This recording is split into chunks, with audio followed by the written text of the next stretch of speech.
But I went with her though. He could have called. He could have called. They wouldn't answer. No, pre-caller ID. Pre-caller they would ID. answer. You would answer. You had no choice. You're right. You know, I probably called and the phone was busy. Pre-call waiting. You know what I mean? True that. Like that father figure, that man figure in your life would have told you. You wish they would have told you in your 20s. I wish they would have told me how painful it would be. What part? All of it. Yeah. Say more. Growth is painful. Uncomfortable that turns into painful sometimes. I wish they wouldn't have said painful. I wish they would have used the word uncomfortable. Right? If it's comfortable, you're probably not growing. Right. I look back at what I thought was negative experiences at the time. Those were my greatest experiences of growth. Yeah. You know, I think of the breakups. I think of my divorce. I think of my losses financially. I think of this hard decisions I had to make. I think of people's feelings I hurt along the way, relationship with my mother, my father, all the family stuff. But those were all leaping points in my growth. The stuff that I was so proud of and beating my chest, most of those I was still in the same place. I didn't move an inch. That was just feeding my ego. Yeah, man, in the coaching world, we say comfort zone, stretch zone, panic zones, right? And those stretch zones is where you grow. You cannot grow, as you said, in those comfort zones. What say you, Brett? That there are no absolutes. That you're very rarely ever 100% sure. And so when you choose a direction, just go in the direction. You rocking on faith. Yeah. But faith on information that definitive, well, based in some real empirical data Right. and proper judgment. Right. And that failure is not negative. Right. I wish they would have told me, like, when I figured out that failure was not negative, That part. it was liberating. That it's okay. It's okay. And that even within that space, that even if you work as hard as you're going to work and you put forth all every fiber of your being and focus, that doesn't guarantee success either.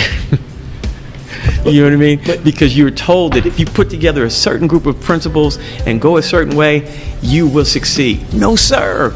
No, sir. But here's what I think is even lost in that is we grow in that quote unquote failure, right? So success is not necessarily, oh, we missed the mark, sinning, right? We missed the mark. It's who did we become in that situation, right? What do we find out about ourselves? What do we know new about ourselves? How do we evolve, switch, pivot, change, whatever? Because we thought it was this and it wasn't. You know, it was not like, oh shit, we got there, it wasn't what we thought it was. It was like, okay, look at myself. How did I evolve in that process? Keep score, but don't count. Oh, okay. Explain that. Say more. You can't run away from what you've done. They're keeping score. You can't be a rogue ass dude your whole life and not suffer from the fallout because you've affected people, right? But internally, don't count. What I mean is, don't pile up on yourself. Don't beat yourself because up. you can transform. Right. But with your transformation, does not guarantee other folks forgiveness, other folks understanding. You're not entitled to any of it. You got to stand on the decisions that you made in those moments, right? I was young. I didn't know. It's all excuses. All excuses. You did what you did. You got to stand on that square, right? That does not mean you don't grow. That does not mean you don't evolve. But I was young is not an excuse. You're not defined by your worst moment, but you also are not defined by your very best moment. It's an amalgamation of all your experiences. Amalgamation. Yeah. I think it has something to do with steel. It has something to do with drawing, right? Is that animation? No, amalgamation.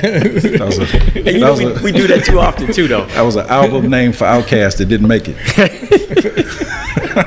They ended up calling it Equimini. Yeah, it's gonna be amalgamation. So what were you saying, Rick? We end up. I'm doing A's in my head for A names and then getting to Equimini.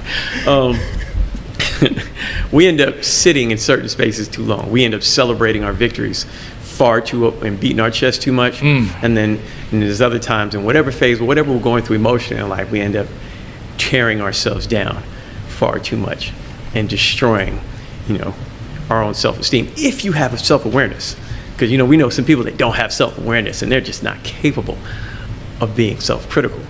So the key thing is not to wallow in either one of those spaces.